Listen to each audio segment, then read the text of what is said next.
کوئی اگر کسی امر حق کی مخالفت کرتا، امر حق بچے کہتے ہیں، امر حکم کو کہتے ہیں، حق کا یعنی اللہ کا حکم، کوئی اگر کسی امر حق کی مخالفت کرتا تو آپ خاتم النبیین کو غصہ آ جاتا اور اس کی پوری حمایت کرتے، لیکن خود اپنے ذاتی معاملہ پر کبھی آپ خاتم النبیین کو غصہ نہیں آیا اور نہ کسی سے انتقام لیا۔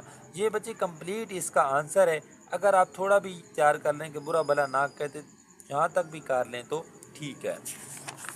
یہ بچے آپ کے 5 شارٹ کویسچن کے آنسر کمپلیٹ ہو گئے۔ اس کے بعد آپ کی ایم سی کیوز ہیں، جس میں سے آپ کے 5 ایم سی کیوز ہیں۔ کویسچن نمبر 2، درست جواب کا انتخاب کریں۔ کوئی باہر کا آدمی اگر بے باکی سے گفتگو کرتا تو آپ خاتم النبیین صلی اللہ علیہ وآلہ وسلم۔ اچھا بچے، ایک تو بے باکی سے مراد ہوتا ہے بے خوفی سے، بغیر ڈر کے ساتھ، پرسکون رہتے، تحمل فرماتے، خاموش رہتے یا اغماس فرماتے۔ رائٹ آپشن آپ کا ہے تحمل فرماتے۔ اس کے بعد نمبر 2، حضرت خدیجہ الکبریٰ رضی اللہ تعالیٰ عنہ آپ خاتم النبیین کی خدمت زوجیت میں رہیں 15 سال، 20 سال، 25 سال یا 30 سال۔ رائٹ آپشن آپ کا ہے 25 سال۔ اس کے بعد نمبر 3 ہے، اگر کوئی آپ خاتم النبیین کے احسان و انعام کا شکریہ ادا کرتا تو مسکرا دیتے، قبول فرماتے، خوش ہوتے، دعا دیتے۔ رائٹ آپشن ہے قبول فرماتے۔ جب 2 باتوں میں اختیار دیا جاتا تو اس بات کو اختیار فرماتے جو سادہ ہوتی، آسان ہوتی، فائدہ مند ہوتی، پر لطف ہوتی۔ رائٹ آپشن آسان ہوتی۔ اگر کوئی دفتن آپ خاتم النبیین کو دیکھتا تو ہو جاتا مانوس، مرعوب، حیران، گرفتار محبت۔ رائٹ آپشن ہے مرعوب۔ اس کے بعد بچے سبق کا خلاصہ ہے، یہ آپ نے لکھنا ہے۔ سبق کا خلاصہ وہی سارا سبق کے اہم نکات ہی ہوتے ہیں جو آپ نے لکھنے ہوتے ہیں۔ اس کے بعد آپ کا کویسچن نمبر 4 ہے، مناسب الفاظ کی مدد سے جملے مکمل کریں۔ لفظ ہیں مہربان طبع، لعنت، غمگین، برا بھلا یا ٹو۔ ہرگز نہیں، خدا کی قسم خدا آپ خاتم النبیین کو کبھی ڈیش نہ کرے گا۔ غمگین، آپ خاتم النبیین نے نام لے کر کبھی کسی مسلمان پر ڈیش نہیں کی۔ لعنت، حضور اکرم خاتم النبیین کی عادت کسی کو ڈیش کہنے کی نہ تھی، برا بھلا کہنے کی نہ تھی۔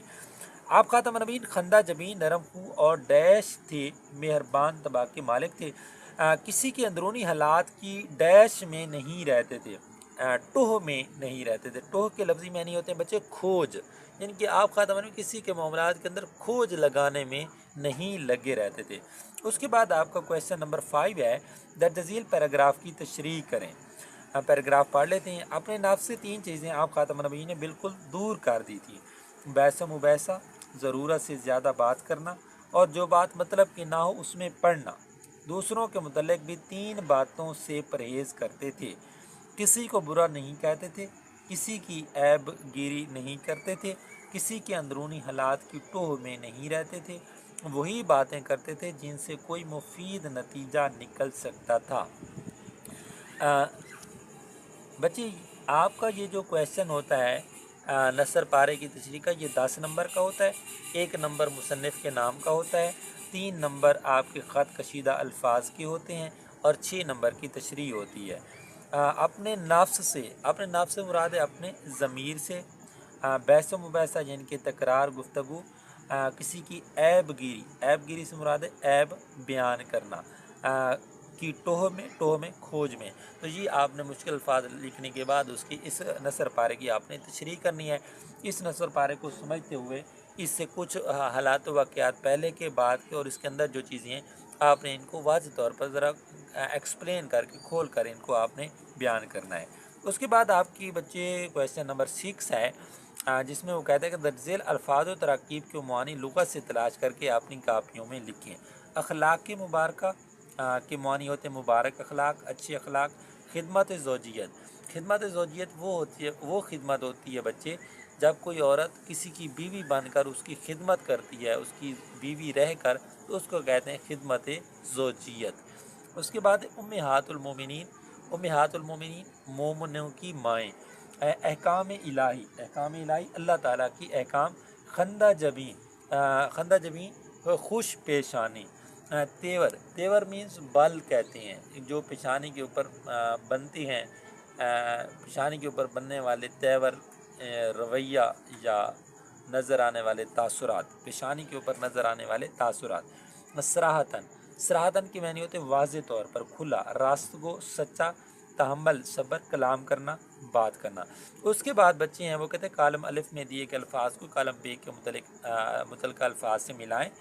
تربیت، تربیت کو آپ نے ملانا ہے یافتہ سے، آغوش پروردہ، احسان انعام، راست گو، امر حق، صلح رحمی۔ یہ آپ کی کالم کمپلیٹ ہو گئے۔ وہ کہتا ہے میاں بیوی کے رشتے میں ایک دوسرے کی خدمت خیال رکھنا اور ازدواجی ذمہ داریاں ادا کرنا خدمت زوجیت کہلاتا ہے۔ اس کے بعد بچی آپ کا کویشچن نمبر 8 ہے، وہ کہتا ہے کہ تھیسارس میں سے درج ذیل الفاظ کے مترادفات تلاش کریں۔ واقف، اب ہم نے ان کے مترادف ہوتے ہیں ایک جیسے میننگز والے، اور متضاد ہوتے ہیں الٹ۔ تو اب ہم نے ادھر مترادف دیکھنے ہیں۔ واقف، واقف مینس آگاہ یا باخبر۔ ضیافت، دعوت یا مہمانی۔ درخواست، عرض یا التجا۔ عیب، نقص یا خامی۔ تناول، کھانا یا غذا لینا۔ حمایت، تائید۔ آغاز، ابتدا یا شروع۔ خندہ، ہنسی یا مسکراہٹ۔ ٹوہ، تلاش یا کھوج۔ محبت، پیار یا عشق۔ اعراب لگانے ہیں، اس کے بعد یہ جملوں میں آپ نے استعمال کرنا ہے، یہ آپ کے سلیبس کا حصہ نہیں ہوتے جملے، ویسے ہم ان کی میننگز دے لیتے ہیں۔ بسر کرنا، گزارنا۔ مزاج شناسی، مزاج جانچنا۔ بحث و مباحثہ، تکرار۔ برا کلمہ، بری بات۔ آشنا ہونا، واقف ہونا۔ اس کے بعد واحد جمع اور جمع الجمع، خبر، اخبار، لقب، القاب، جوہر، جواہر، اکبر، اکابر۔ خبر، اخبارات، لقب، القابات، جوہر، جواہرات، اکبر، اکابرین۔ یہ بچے جہاں تک آپ کی ایکسرسائز کمپلیٹ ہو جاتی ہے۔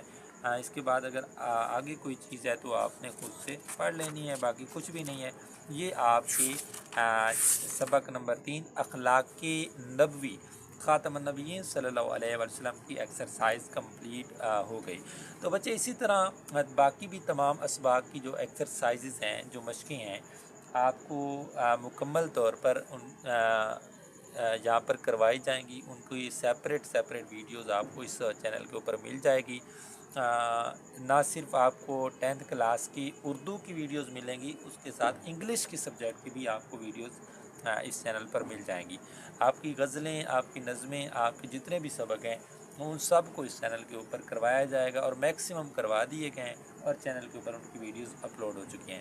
تو آپ نے چینل کو لازمی سبسکرائب کرنا ہے، بیل آئیکن کا بٹن دبا دینا ہے، تاکہ آنے والی مزید ویڈیوز بھی آپ تک پہنچتی رہیں۔